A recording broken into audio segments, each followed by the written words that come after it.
आइए हम अगली क्लास में चलते हैं। अब जिसको पढ़ना था लेटेराइट मिट्टी, ध्यान दीजिएगा कौन सी मिट्टी पढ़ना, लेटेराइट मिट्टी।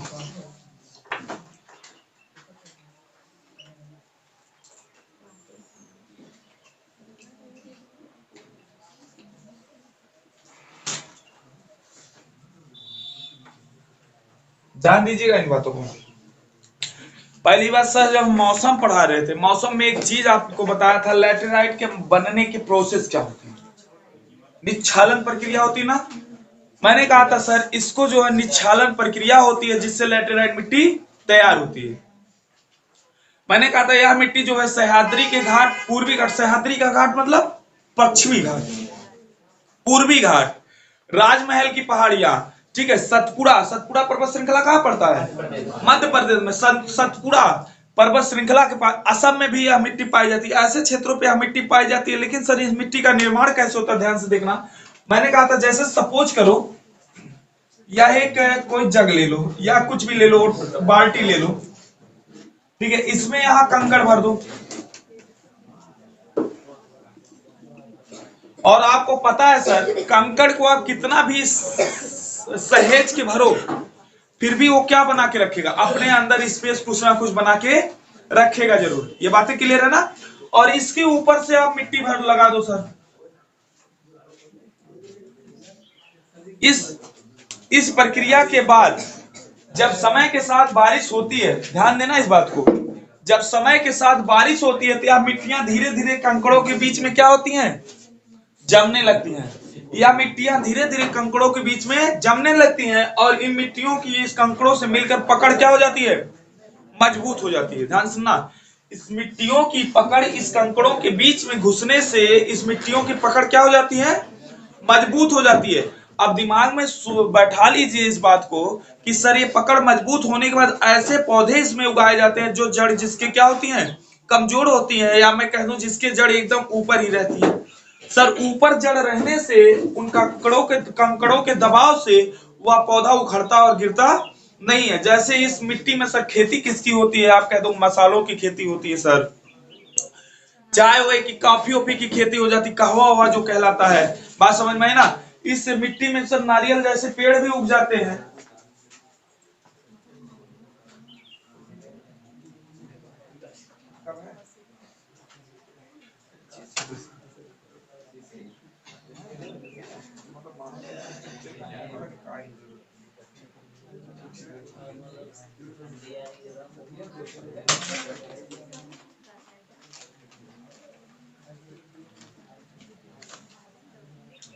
चलेगा, इस चीज को देखना सर, ऐसे जो नॉर्मल नॉर्मल फसलें होती हैं इस मिट्टी में उगाई जाती हैं। ये बातें क्लियर होगी, ये कैसे इसका निर्माण होता है ये बात जान गए ना। सर इसका निर्माण कहाँ होता है सर, किस स्थानों पे होता है, सबसे इंपॉर्टेंट चीज सर स्थान पूछे जाते हैं, बातें मत करो, ठीक है। सबसे इंपॉर्टेंट है सर किस स्थानों पे इसका निर्माण होता है, ये मिट्टी कहाँ पाई जाती है, ठीक है। तो आप एक चीज जानते हैं सर, सह्याद्री घाट मैंने जैसे ही लिखा केरल, कर्नाटक, तमिलनाडु, ये सारे क्षेत्र उसके अकॉर्डिंग आ गए। क्लियर है ना, कोई डाउट है नहीं सर। किस घाट पे, सह्याद्री घाट।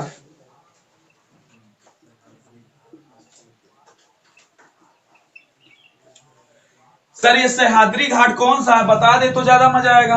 बिल्कुल जान लीजिए सर, ये हमारे भारत की एक आकृति है, ठीक है, जिसमें से ये वाला घाट जो होता है, इस घाट को सह्याद्री घाट कहते हैं। मालाबार तट सिर्फ केरल के तट को बोला जाता है, ना कि पूरे तट को जो है। इसको क्या बोलते हैं, सह्याद्री घाट बोलते हैं, यानी कि आप कह सकते हो सर पश्चिमी घाट को।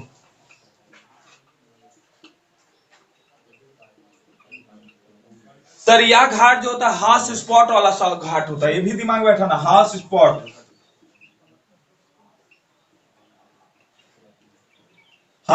हॉट स्पॉट वाला घाट भी होता है सर। यह यूनेस्को के वर्ल्ड धरोहर में भी रखा गया है। 20 बार बताएं इस चीज को, यूनेस्को के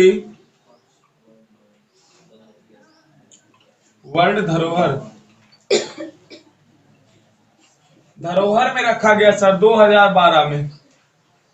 याद रखना 2012 में इसको यूनेस्को का वर्ल्ड धरोहर बना दिया गया। किस घाट को, सह्याद्री घाट को।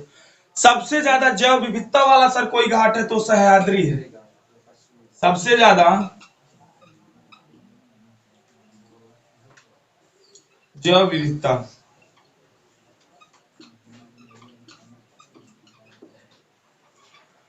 इस चीज को हम बहुत प्यार से आप लोगों को समझा चुके हैं सर, एक चैप्टर जब पढ़ाया गया था भारत का दर्शन। ठीक है, जैव विविधता। अगली चीज पूछा जाए सर, इस घाट से कुल कितने राज्य सीमा लगाते हैं? आप कहोगे 6 राज्य। सीमा कितने राज्य से लगाते हैं? सीमा सर आप कहोगे 6 राज्यों द्वारा सीमा लगाता है यह घाट। ठीक है, याद रखना कौन सा 6 राज्य लगाते हैं सर? आप कहोगे गुजरात, महाराष्ट्र, गोवा, कर्नाटक, केरल, तमिलनाडु। ठीक है, 1 2 3 4 5 6। ठीक है, 1 2 3 4 5 6, 6 राज्य इसके साथ सीमा लगाते हैं। अब अगली चीज है मिट्टी सर कहां पाई जाती है? पूर्वी घाट पे। आ जाइए, अगली चीज है मिट्टी कहां पाई जाती है? पूर्वी घाट पे।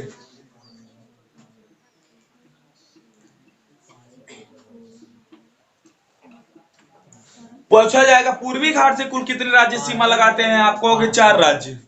मारेंगे तो 5 राज्य कहां से आ गए? पांचों गिना तो थोड़ा। ठीक है, ये पूर्वी घाट से सर कितने राज्य सीमा लगाते हैं? राज्य। तो आप कहोगे पूर्वी घाट से सीमा लगाने वाले राज्यों की संख्या होती है 4। 4 में कौन कौन सर? तमिलनाडु। अब एक चीज दिमाग में आएगा, तमिलनाडु यहां भी सर, तमिलनाडु यहां भी। तो देखना, बात को समझना धीरे से। ये जैसे है तमिलनाडु यहां से जो होता है यहां तक आता है, यानी कि तमिलनाडु इधर भी साझा किया और इधर भी। तमिलनाडु आधे आधे पे बटा हुआ है। तमिलनाडु के बाद आता है सर आंध्र प्रदेश, उड़ीसा और वेस्ट बंगाल। इन 4 राज्यों से सीमा लगा, समुद्री सीमा लगती है सर किसकी? हमारे पूर्वी और पश्चिमी घाट की। 10 राज्यों से मिला, 9 राज्यों से मिला के, 10 नहीं 9 राज्य। याद रखना दोनों घाट, यानी कि सह्याद्री घाटों से पूछा जाए या फिर पूछ लिया जाए आपसे पूर्वी और पश्चिमी घाट से कुल कितने राज्य सीमा लगाते हैं, तो आप कहोगे कुल 10 राज्य सीमा लगाते हैं। ठीक है, या प्रायद्वीपीय भारत से कुल कितने राज्य सीमा लगाते हैं? सॉरी, 9 राज्य सीमा लगाते हैं। प्रायद्वीपीय भारत से कुल कितने राज्य सीमा लगाते हैं? 9 राज्य सीमा लगाते हैं, जिसमें सबसे बड़ी सीमा सर लगती है गुजरात की और सबसे छोटी सीमा लगती है गोवा। याद है जी जी, एक जी बड़ा और दूसरा जी छोटा। ठीक है, हाँ याद रखना, एक जी बड़ा दूसरा जी छोटा। गुजरात वाला बड़ा और गांधीनगर कह रहे हैं, गोवा वाला छोटा। बातें क्लियर हो गई सर? आपने देख लिया सर, पूर्वी घाट पे 4 राज्य सीमा लगाते हैं। कौन कौन से राज्य हैं आपको क्लियरिटी पता चल गया है? बातें क्लियर हो गई ना? कोई डाउट है? नहीं सर। उसके बाद आगे आ जाइएगा। उसके बाद सर ये कहां पाया जाता है? राजमहल की पहाड़ियां कहां पड़ती है? राजमहल की पहाड़ियां देखा रायसीना की पहाड़ियां वो दिल्ली में, हाँ छत्तीसगढ़ में पड़ती हैं। याद रखना कहां पाया जाता है? राजमहल की पहाड़ियां, राजमहल की पहाड़ी, राजमहल की पहाड़ी के साथ साथ सतपुड़ा पर्वत श्रृंखला, सतपुड़ा पर्वत श्रृंखला, ये सर कहां पड़ता है? एमपी में। और सतपुड़ा, ज्यादा ज्ञान हो गया क्या?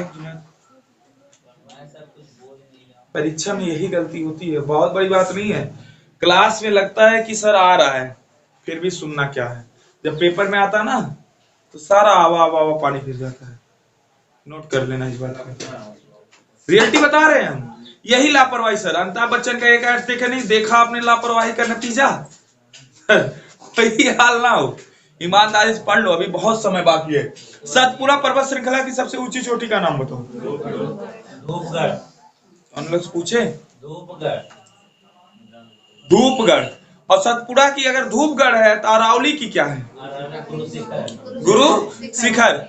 और गुरु शिखर को माउंट आबू भी कहते हैं, जहां सर दिलवाड़ा मंदिर पाया जाता है। तो याद रखना सर, इसकी ऊंची चोटी का नाम है धूपगढ़।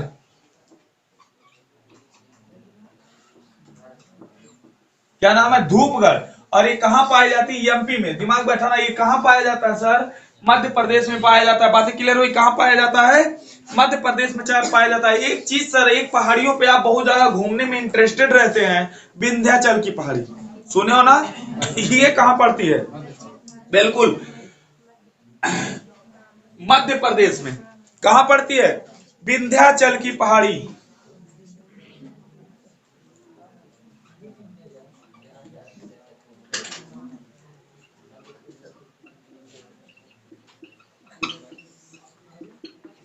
अगली चीज मैं कह दूं सर, विंध्याचल की पहाड़ी वह पर्वत श्रृंखला है जो उत्तर भारत को दक्षिण भारत से क्या करती है, एक प्रकार से अलग करती है। विंध्याचल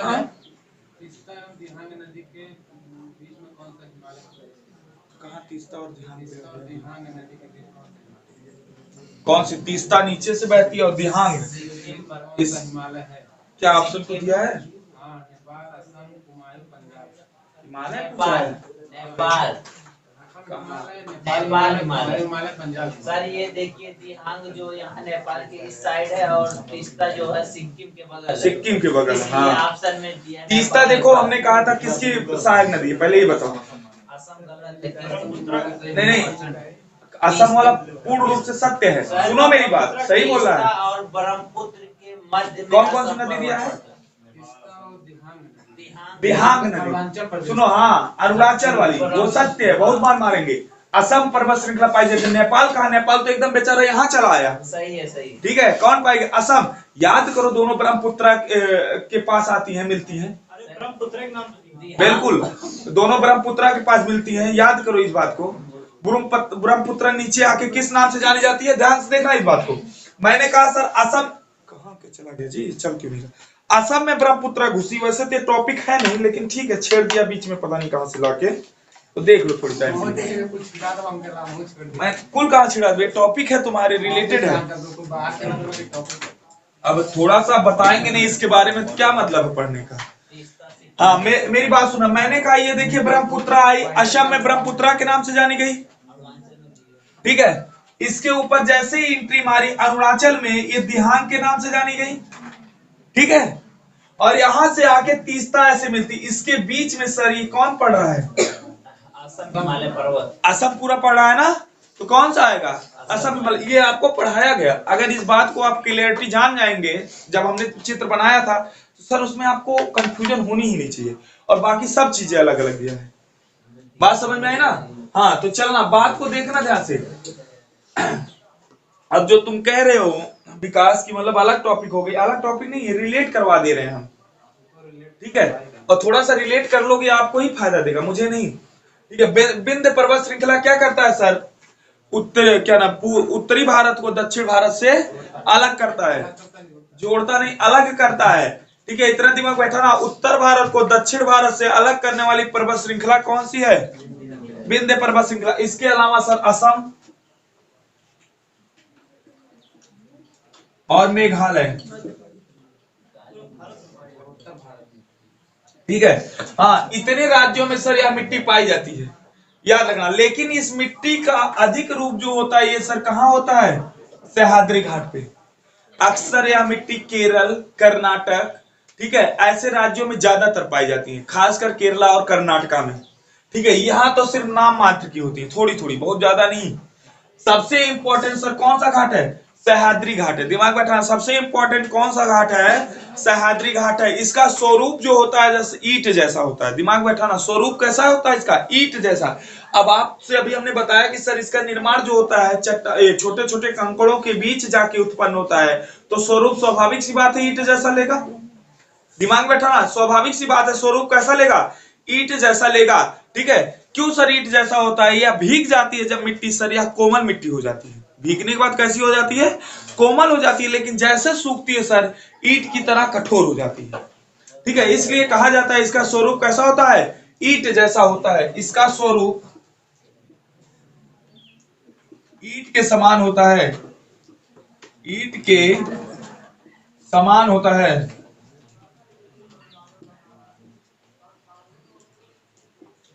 भीगने पर यह मिट्टी कोमल हो जाती है, यह मिट्टी कोमल हो जाती है,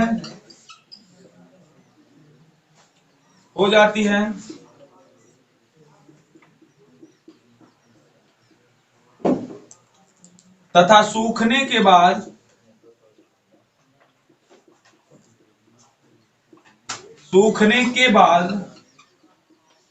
कठोर। चीज को नोट कर लो, भीगने के बाद यह मिट्टी कोमल हो जाती है तथा सूखने पर कठोर हो जाती है, ठीक है।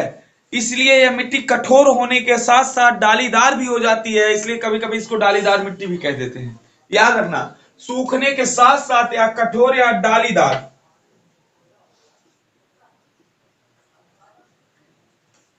दार हो जाती है, दिमाग बैठाना कैसा, सूखने के बाद कठोर या डालीदार हो जाती है।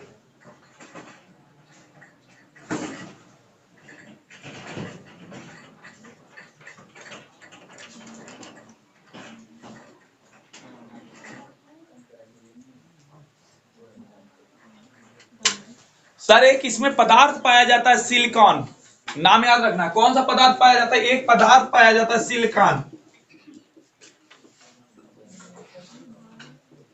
अब याद रखना सर, इस सिलिकॉन पदार्थ का निच्छालन होता है। कहोगे सर किस स्थिति में निच्छालन होता है, जब यह मिट्टी बार बार भीगती और सूखती रहती है, ऐसी स्थिति में इस कौन से पदार्थ का निच्छालन होता है, सिलिकॉन पदार्थ का क्या होता है, निच्छालन होता है। सर सिलिकॉन का निच्छालन कब होता है, हाँ क्या, निच्छालन मतलब होता है किसी चीज का मतलब टूटना, निकलना, हाँ अलग अलग होना, ठीक है। तो वही कहा गया सर, सिलिकॉन का निच्छालन होता है किस स्थिति में सर, इस मिट्टी के क्रम से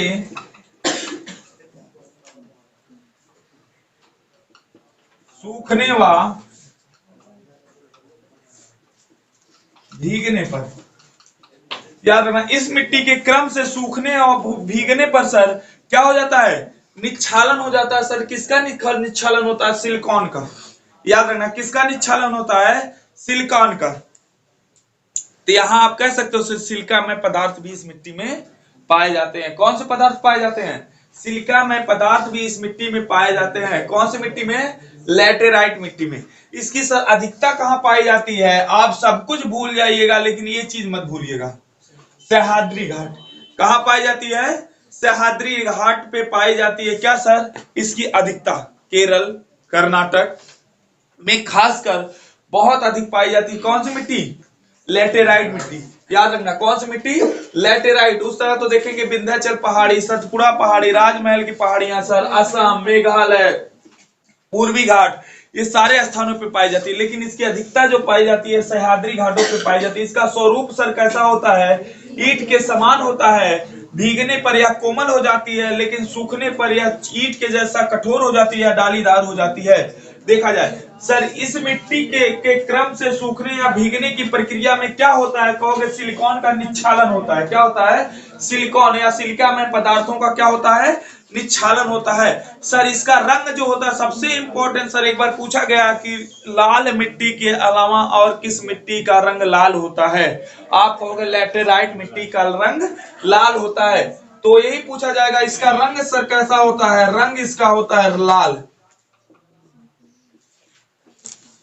अब लाल रंग आ जाए और कहीं लाल मिट्टी ना रहे तो मत सोचना कि सर अरे मिसप्रिंटेड कर दिया, ठीक है। एक लैटेराइट मिट्टी भी होती है जिसका रंग क्या हो जाता है, लाल होता है। और यह लाल रंग सर किसके कारण होता है, आप कहोगे लौह ऑक्साइड की उपस्थिति के कारण।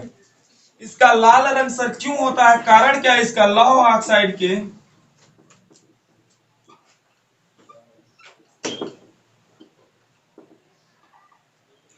साइड के उपस्थिति के कारण।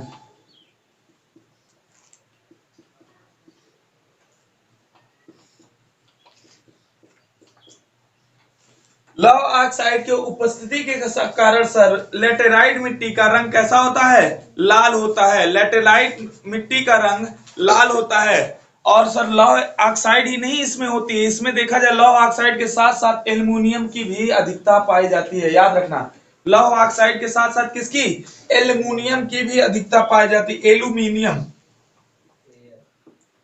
हाँ एयर लिख लो। एल्यूमिनियम की भी अधिकता पाई जाती है। याद रखना लैटेराइट के क्या नाम, इसके साथ साथ सर एल्यूमिनियम की भी अधिकता पाई जाती है, ठीक है। अब सर सबसे इंपॉर्टेंट बात आती है, इसमें कमी किस चीज की होती है? सर कुछ तो होगा, हर मिट्टियों में जब अधिकता तो पाई गई, ठीक है, हर मिट्टियों में हर किसी ना किसी चीज की कमी रही, तो इस मिट्टी में भी किसी ना किसी चीज की कमी रहेगी। हमने सर प्यार से बताया था, बस वही थोड़े से नाम याद कर लेना। किसका? नाइट्रोजन की कमी तो सर हर मिट्टी में रहेगी, ठीक है, और पोटास की भी कमी इसमें पाई जाती है, इसमें चूना और जैविक पदार्थों की भी कमी पाई जाती है। तो सर कमी किस किस चीज की होती है? नाइट्रोजन, पोटास, चूना और जैविक पदार्थ। कहेगा सर कमी किस चीज की होती है? दिमाग में बैठाना सर, कमी इसमें जो पाई जाती है, नाइट्रोजन,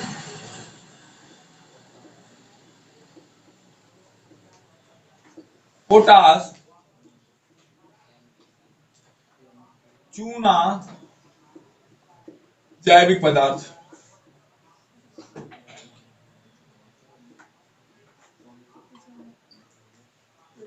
जैविक पदार्थ सर, इसमें कमी किन किन चीजों की होती है? आप कहोगे नाइट्रोजन, पोटास, चूना और जैविक पदार्थों की पूर्ण रूप से क्या होती है? कमी होती है, ठीक है। जैविक पदार्थों की पूर्ण रूप से क्या होती है? कमी होती है,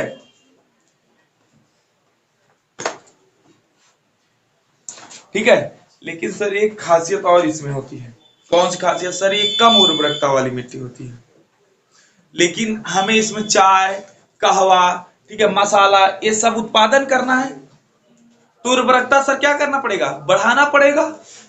हम उर्वरकता बढ़ाने के लिए चूना और जिप्सम का प्रयोग करेंगे, बात याद रखना सर। लेकिन क्या होता है, सामान्यता या प्रायः इसमें जो उर्वरकता की क्या होती है? कमी होती है। इस चीज को सर दिमाग में अच्छे से स्टोर कर लीजिएगा। इसमें किसकी कमी होती है? उर्वरकता की कमी होती है। तो चलिएगा मिटा दें इसको, हो गया होगा ना सबका? ठीक।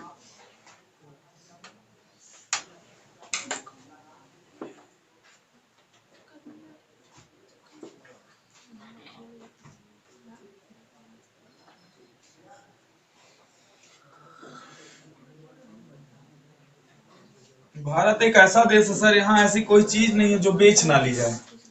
मिट्टी भी बेच ले रहे हैं लोग, पता है आपको? सर सरकार खदान पे रोक लगाते लगाते थक गई है।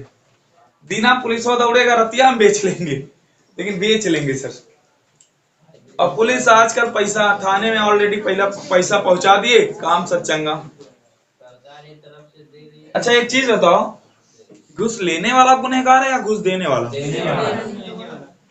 लेने वाला कौन है जी?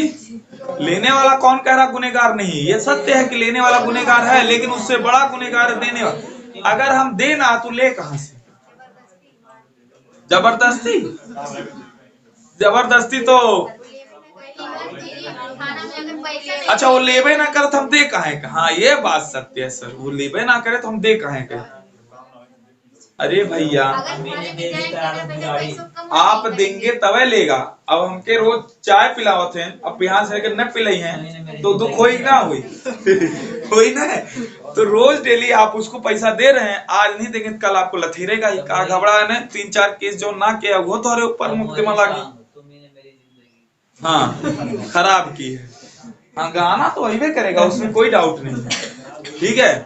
हाँ तो याद रखना सर, अपने जीवन में जब भी सफल होना, काम ईमानदारी से करना, और ना कर पाना सर छोड़ देना काम। इन नोट रखना, याद करना। सर मैं बता दूं, यही अपने भारत का ही एक व्यक्ति है सर, ना जज होते हुए भी 40 दिन जज की कुर्सी पे बैठ के सुनवाई किया था, और जानते हैं 2400 लोगों को रिहा किया था उस बीच में। 2400 लोगों को 40 दिन में रिहा कर दिया, ठीक है।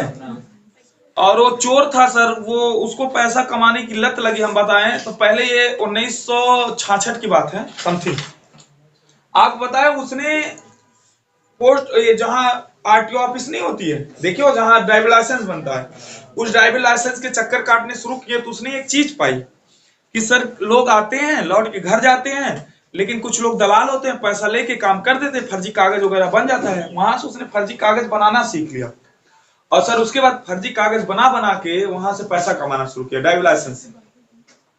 और पैसा सर हाथ लगा नहीं, बहुत ज्यादा पैसा तो उसको ढेर कमाना था। उसने कहा यार अब गाड़ियां चोरी की जाए। गाड़ी चोरी करने से पहले उसके दिमाग में एक चीज आया, फर्जी सब मार्कशीट वगैरह बनवाए, रेलवे में नौकरी ले लिया सर। रेलवे में उसने 6 साल नौकरी की, 68 में नौकरी लिया, 74 तक, ठीक है, हाँ लगभग 6 साल। उसके बाद लगा यार नहीं, रेलवे में भी पैसा नहीं, छोड़ो इस नौकरी को। और बाबू का पोस्ट था, छोटा मोटा पोस्ट नहीं था, फर्जी बना के, सिर्फ दिमाग सर था, दिमाग, ऐसे नहीं कि चोर, ऐसा समझ लो, दिमाग से काम था सब। फर्जी बना कर लिया, 6 साल नौकरी की, छोड़ा, कहा इसमें पैसा नहीं। उस समय गाड़ियों की बड़ी महंगी महंगी होती थी, उस हिसाब के तरीके से सर वो गाड़ी चोरी करना शुरू किया। लेकिन उसमें प्रॉब्लम ये आने लगी कि गाड़ी के लोग ओरिजिनल कागज मांगते थे, कोई खरीदते थे, बेच नहीं पाता था, बेचने में दिक्कत होती थी, फिर फर्जी कागज बनाना लगा, क्योंकि कागज बनाने के तो गुण थे सर उसके अंदर, कागज बनाने लगा। चलिए वहां कागज उगज बना के तैयार किया, इतनी बार जेल गया। एक बार वो जेल गया, जज सर वो देखते देखते, वो जज साहब बहुत दिन से उनका बादला नहीं हुआ था, तो वो बार बार जाता, वही जज मिलते, जज गुस्सा गया एक दिन देखे, कहा तुम बार बार आ जाते हो, भागो यहाँ से अंदर से। अब जज ने ऐसे कहा कि मतलब बाहर जाओ। अब पुलिस, 2 पुलिस वाले साथ में थे, उनको लेके बाहर आया, चाय पिया, कहा जज साहब तो हमको छोड़ दिए हैं, अब हम अंदर जाए क्या करेंगे। सर देख लीजिए, वो पुलिस वाले उसका 2 मिनट वेट करिए, हम आ रहे हैं, गायब।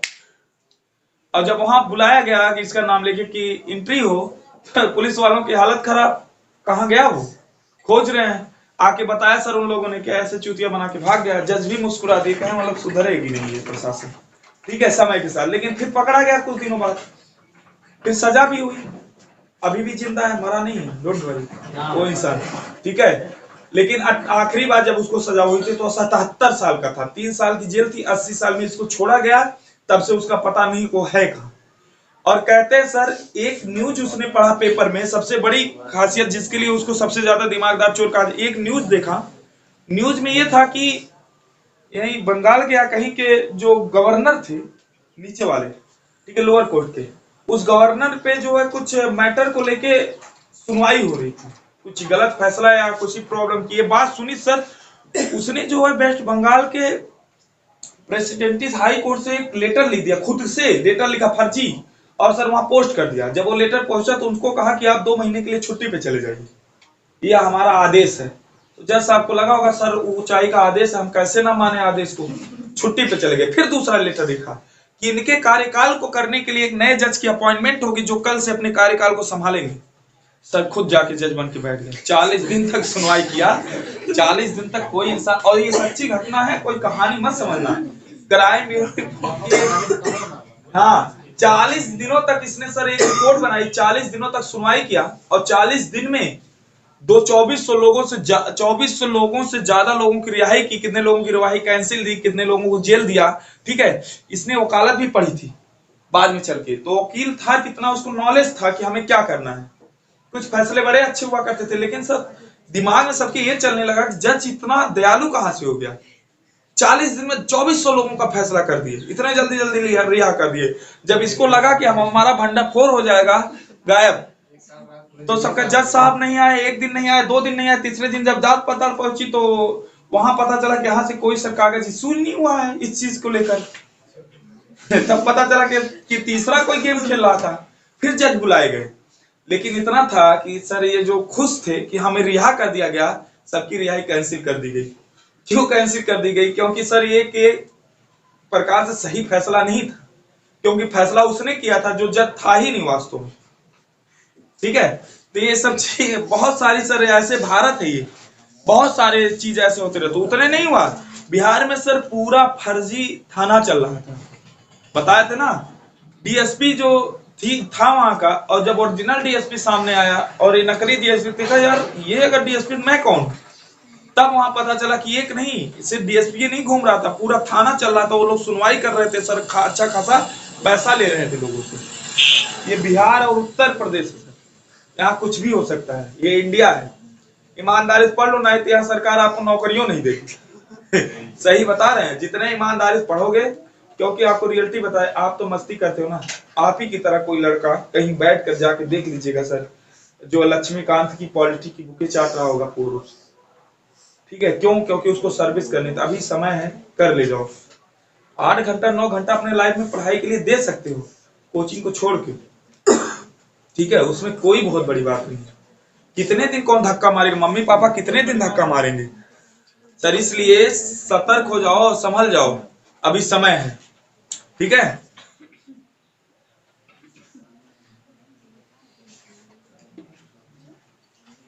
चलिएगा, लिख लीजिएगा, छोड़िए, समझ जाएंगे, हमें विश्वास है। मैंने कहा था सर इस मिट्टी में प्रायः किस चीज की कमी होती है? उर्वरकता की। प्रायः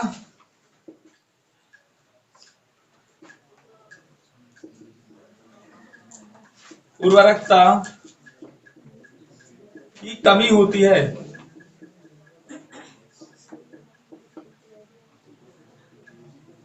सर वो भी काम करने के लिए दिमाग की आवश्यकता होती है, बिना दिमाग के नहीं होता है।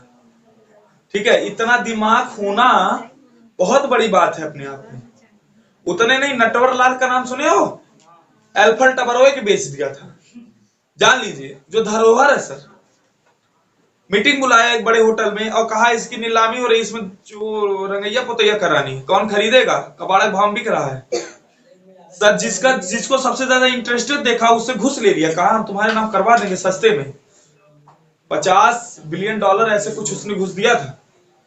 उसके बाद जब दूसरे दिन अखबार में यह बात आई, वह सो ही नहीं किया कि मैंने घुस दिया था। क्यों? उसने कहा यार दुनिया क्या सोचेगी, मैं इतना बड़ा बिजनेसमैन और इतना बड़ा बेवकूफ।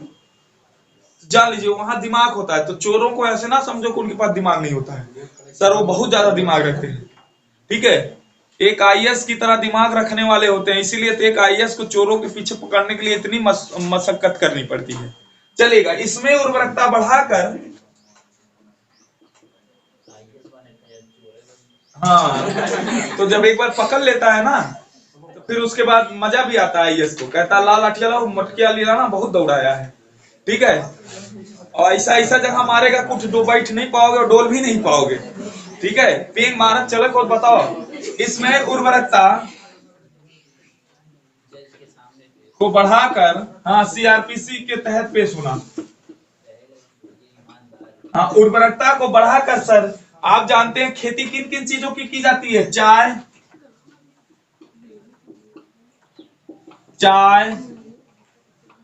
कहवा, सिनकोना,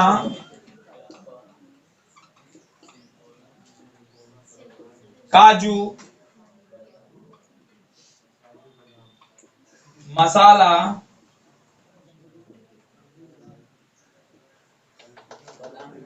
आदि चीजों की खेती होती है, आदि खेती की जा सकती है।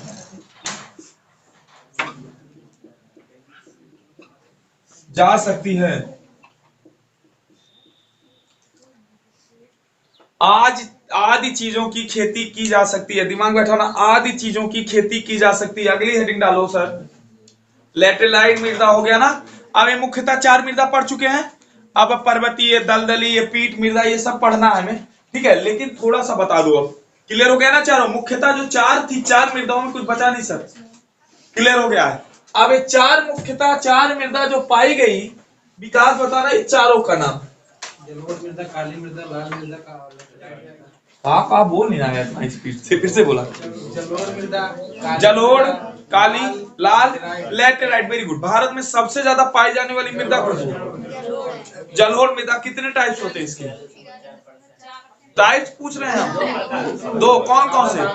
खादर और बांगर। Very good. ये भारत में सबसे ज्यादा पाई जाने वाली मृदा होती है। 43.4% यह मृदा भारत में पाई जाती है, जिसका क्षेत्रफल देखा जाए 15 लाख वर्ग किलोमीटर। 15 लाख वर्ग किलोमीटर इसका क्या होता है? क्षेत्रफल। दूसरे नंबर पे सर भारत में पाई जाने वाली मृदा लाल मृदा होती है, जिसका क्षेत्रफल होता है 18.6%, 6.1 लाख वर्ग किलोमीटर स्क्वायर। तीसरे नंबर पर पाई जाने वाली मृदा सर काली मृदा होती है, जिसको हम रेगूर मिट्टी, ठीक है, कपासीय मृदा, और जिसको हम देखा जाए सर एक प्रकार से उत्तर प्रदेश में केरल मृदा के नाम से जानते हैं। बातें क्लियर हो गई सर? इसका कालापन क्यों आता है, किस कारण आता है? हाँ, टाइटेनी फेरस ऑक्साइड के कारण इसका ब्लैक कलर आता है। मैग्नेटाइट, सॉरी, फेरस मैग्नेटाइट के कारण इसका ब्लैक कलर आता है। और रेड कलर किस कारण आता है लाल मृदा का? हाँ, रेड कलर सर रॉ अयस्क कारण आता है। और लैटेराइट मृदा में भी यही अयस्क पाया जाता है, जिसके कारण इसका रंग कैसा होता है? लाल होता है। लेकिन लैटेराइट मृदा में सर लौह अयस्क के साथ साथ और क्या पाया जाता है? एल्युमिनियम पाया जाता है। याद रखना क्या पाया जाता है, एल्युमिनियम पाया जाता है। और क्रस्ट जब पढ़ाया जाएगा सर, एल्युमिनियम उसके क्रस्टों में पाया जाता है पृथ्वी के, बताएंगे कैसे कैसे, टेंशन ना लो, ठीक है, पाया जाता है। और यह मृदा सर भारत में 4 मृदा मुख्यतः जो मानी गई है जिसका उपयोग होता है, उसके बाद पर्वतीय मृदा, दलदली या पीठ मृदा, ये सारी मृदाएं आने वाली है सर। जो नॉर्मल थोड़ी थोड़ी सी बातें इसमें हमें रीड करनी। बातें क्लियर हो गई, चलेगा। अगर मैं पूछ लूं सर कि अगर अम्लीय मृदा है तो इसमें उर्वरकता बढ़ाने के लिए किसका प्रयोग करना पड़ेगा, और क्षारीय मृदा है तो जिप्सम का प्रयोग करना पड़ेगा, पहले चूना फिर जिप्सम। और मृदा का जो है पीएच मान सर बेटर कहाँ होता है, 6.5 से लेकर 7.5 के बीच में, यानी कि थोड़ी सी अम्लीय और थोड़ी सी क्षारीय दोनों हो, और थोड़ा सा उदासीन भी, ठीक है, तो यह मृदा सबसे बेटर रहेगी। बातें क्लियर है ना। और आप जानते हैं मृदा का जो पीएच मान करें, मृदा का जो मित्र कहा जाता है एक प्रकार से खेत का, वो केचुआ होता है, ठीक है। इसकी जानते हैं सर आप, परतें जो 4-5 परतें टोटल होती है। ऊपर वाली परत जहां कीड़े मकोड़े पाए जाते हैं जिसको ऑर्गेनिक परत कहते हैं, ठीक है। सेकंड वाले में सर आपने देखा सर, ऊपर वाले में खाद्य पदार्थ पाए जाते हैं, सेकंड नंबर वाले पे कीड़े मकोड़े पाए जाते हैं, थर्ड नंबर वाले पे जाएंगे जड़ पाई जाती है, 4 नंबर वाले पे कंकड़ पाए जाते हैं, 5 नंबर वाले पे चट्टानें पाई जाती हैं। यह बातें आपको क्लियर पता है, ठीक है। अगर मैं कह दूं सर मृदा में जो है एनपीके का प्रयोग अनुपात में कैसे किया जाता है, तो आप कहोगे जब पौधा बड़ा हो, ठीक है, पौधा गड़ा हो तो इसका क्या रहता है 4:2:1। लेकिन जब पौधा जो है अभी बीजारोपण हो रहा हो तो 1:1, बस यह इसका प्रयोग होता है। आप जानते हैं यूरिया की बोरी जब खरीद के आती है सर, तो उस पे आप देख लीजिए लिखा रहता है नाइट्रोजन जो है 46% दिया रहता है, नहीं दिया रहता है। यानी कि उस यूरिया का प्रयोग करके आप अपने धरती को, अपने मतलब पृथ्वी को नाइट्रोजन क्या कर रहे हैं, प्रदान कर रहे हैं। बात समझ में है ना। स्वतः जुताई वाली मृदा किसे कहते हैं सर, काली मृदा को। रेगुर मृदा के नाम से भी काली मृदा को पाया जाना जाता है। इस चीजों को दिमाग में अच्छे से बैठा लीजिए। अगली चीज पूछा जाएगा सर, दिमाग में बैठाना चीजों को अच्छे से। अगली चीज पूछा जाएगा कि सर इसमें जो होता है कमी किन किन चीजों की मृदा में अक्सर पाई जाती है, तो आप कहोगे एक ह्यूमस की सर कमी रहबे करती है, ह्यूमस के साथ साथ सर NPK, इन तीनों चीजों की कमी होती है सर, इसलिए इनका छिड़काव खेत में करना पड़ता है। अगर इसकी कमी ना हो तो हमें क्यों यूरिया डालना पड़े। लेकिन याद रखना सर, दलहन की जो खेती होती है, दाल की जो फसल होती है, इसमें भर भर के यूरिया होती है इनके जड़ों में, यानी कि इसमें नाइट्रोजन की कमी नहीं होती है। कभी आपने अरहर में किसी को यूरिया डालते हुए देखा है? क्यों नहीं देखा है? क्योंकि कब्बो जो है अरहर में यूरिया डालते हुए इसलिए, और कभी उसमें देखा है मटर में, कहते हैं मटरिया में यूरिया डाल दे बस जरिए, ठीक है, बहुत ना के बराबर ही होता है सर। रीजन है क्योंकि उसमें नाइट्रोजन की अधिकता भर भर के पाई जाती है, उसमें नाइट्रोजन की कमी नहीं होती है। अरहर वाला खेत जो है, अगर नेक्स्ट टाइम में उसमें कोई और खेती की जाए तो सर उसमें बहुत नॉर्मल यूरिया डालने की जरूरत पड़ती है, क्योंकि उस अरहर के खेत से जड़ से उसमें नाइट्रोजन खुद ही भर भर के मिला हुआ है। कोई डाउट नहीं है। आई होप सो इतनी बातें आपकी क्लियर हो गई है। अगली हेडिंग डाल लेना पर्वतीय मृदा, जिसको हम अगली क्लास में पढ़ेंगे। ठीक है, इस क्लास को वाइंड अप करते हैं।